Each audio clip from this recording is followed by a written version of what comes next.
Assalamu alaikum wa rahmatullahi wa barakatuhu. Welcome to the first episode of Project Hafidh, How to Raise a Hafidh.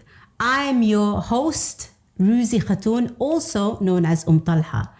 In this series, I will be sharing with you some tips and guidance on how to raise a Hafidh. This is based on my first book, called Begin with Bismillah. In it, I interviewed 7 mothers of Hifdh who kindly shared with me some things, some tips that they would recommend to other mothers or parents like you and I who can use and, inshallah, raise their child as a Hafidh. So, in this first episode, we are going to look at chapter 1, which is based on knowing why you want to raise your child as a Hafidh. So, begin with the main reason, which is start with why.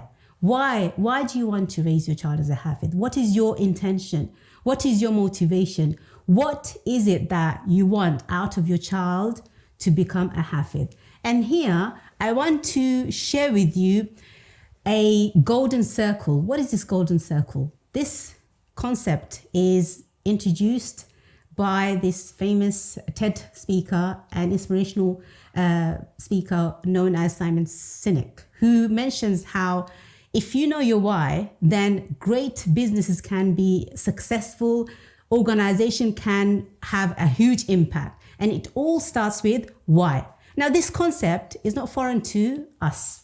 We know in Islam, to know your intention is the fundamental basis of your action, from a very, very famous hadith where the Prophet ﷺ said, indeed, actions are but by intention. In Arabic, as we know, إِنَّمَا الْأَعْمَالُ بِالنِّيَّةِ. So, for us as believers, we must know why we are doing certain things. Why? Because it is to please Allah subhanahu wa ta'ala. So starting with why is crucial to any form of acts of worship, particularly that which is done for Him.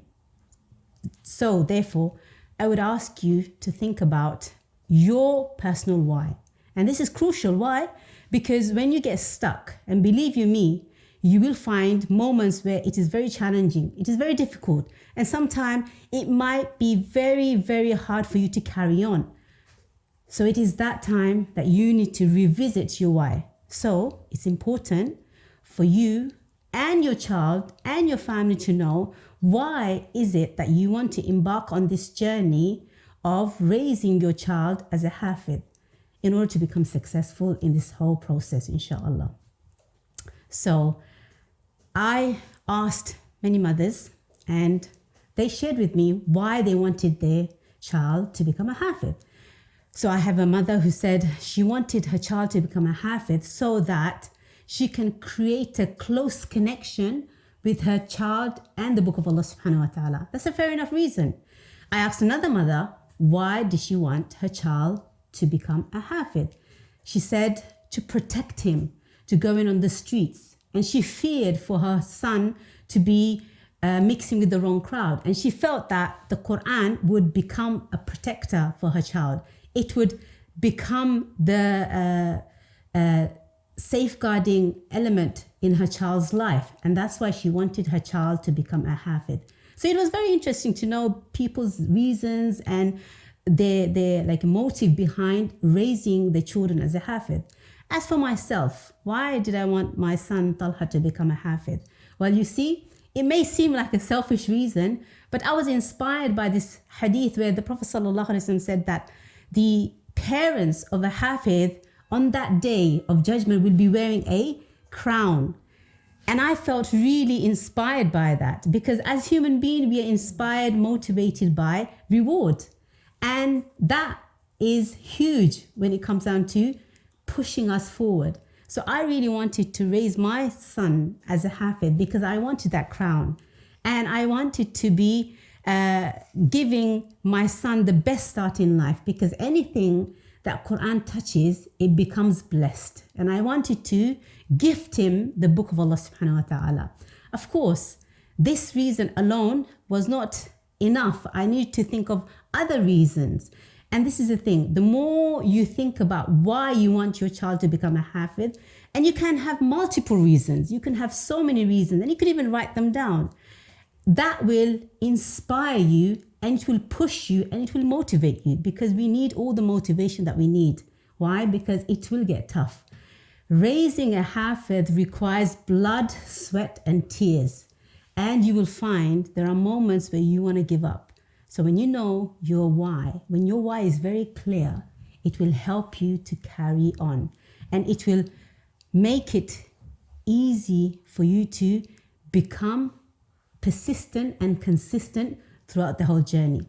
Now, being sincere is very important. Ibn al-Qayyim, rahimahullah, he said, be sincere in your aim and you will find help of Allah subhanahu wa ta'ala around you.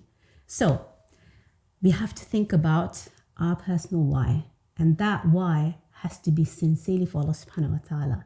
And it has to be to seek the pleasure of Allah subhanahu wa ta'ala, not for dunya reasons, not so that you can be known as the mother of a Hafidh, so that your son or your daughter can become famous, not that you want your child to be, gaining so much money through this profession of becoming a Hafidh and, maybe, leading people in salah. No monetary gain, but the gain should be to seek the pleasure of Allah subhanahu wa ta'ala. Of course, there will be some benefits in the dunya, and these benefits will be physical benefits, spiritual benefits, and even emotional benefits. But the main aim should not be for the dunya. It should be for the sake of Allah subhanahu wa ta'ala.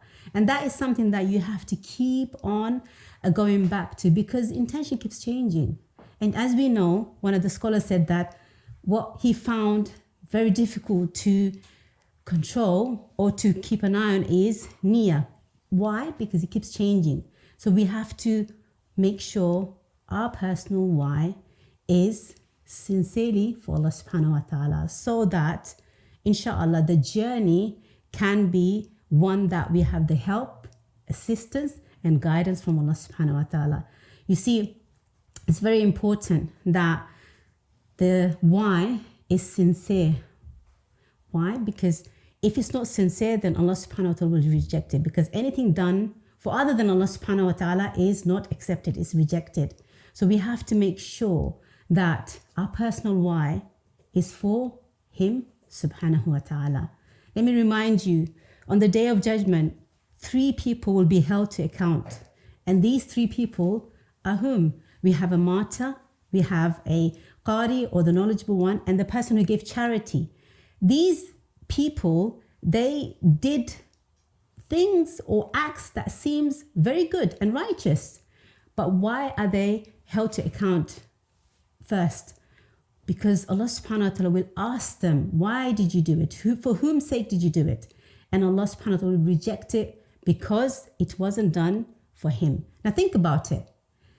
3 types of good deeds: being a martyr, giving up your life, giving charity, and being a knowledgeable person or reciter of the Qur'an. Very righteous deeds, but Allah subhanahu wa ta'ala is questioning them. Why? Was it done for Him and Him alone? If it's not, then Allah subhanahu wa ta'ala will reject it. So this is the same. Many times we hear people started the journey of Hifdh, but they stopped, or they gave up, or they couldn't continue. Why? Why is the reason behind that? Possibly, Allah knows best. It could be that the intention or the why wasn't sincerely for Allah subhanahu wa ta'ala. I really like this statement that I already mentioned by Ibn al-Qayyim, that when we are sincere, when we are doing an action for the sake of Allah subhanahu wa ta'ala, you will see the whole universe will come to serve you in that pursuit. So it's very important that you think of why. And this is something that you can do as a homework. Ask yourself this question and be honest. Don't pretend. Don't lie to yourself. Be very sincere and dig deep and ask yourself, why do I want my child to become a Hafidh? Then you'll find your real why. And if that real why is for the sake of Allah subhanahu wa ta'ala, you will find a lot of assistance. You will find doors opening for you. You will find people come towards you to aid you in this wonderful pursuit.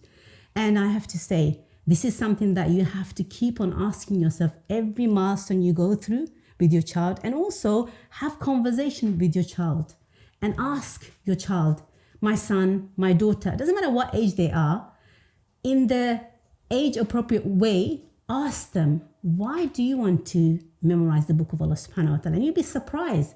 Children are more mature than we think.